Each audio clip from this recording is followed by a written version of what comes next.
Queen Elizabeth I, the last Tudor monarch, was born at Greenwich on September 7, 1533.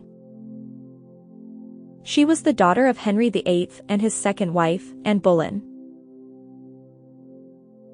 Her 45-year reign is generally considered one of the most glorious in English history. As many other royalties, she invested in numerous expensive clothes and jewelry. However, very few still survive till this day. The chequers ring is one of them. This specific ring was removed from Elizabeth's finger after her death on March 24, 1603.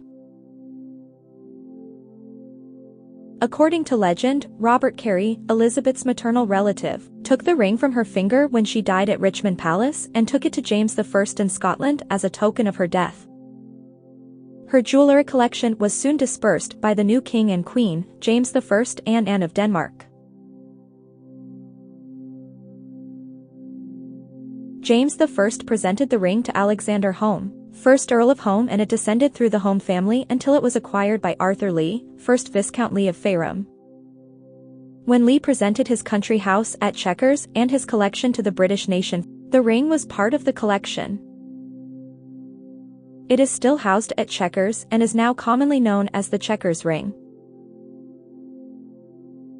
Dated to the mid-1570s, the ring is mother of pearl. White diamonds on the bezel form the letter E for Elizabeth, with a cobalt blue enamel letter R for Regina, meaning queen, underneath.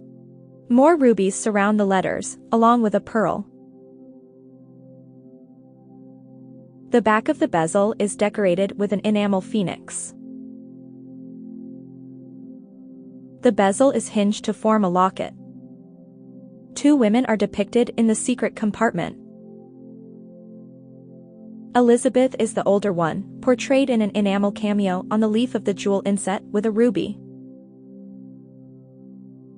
On the shank of the jewel there is a portrait miniature of a young woman. Some believe that the young woman is her mother, but others suggest that perhaps it is her stepmother Catherine Parr.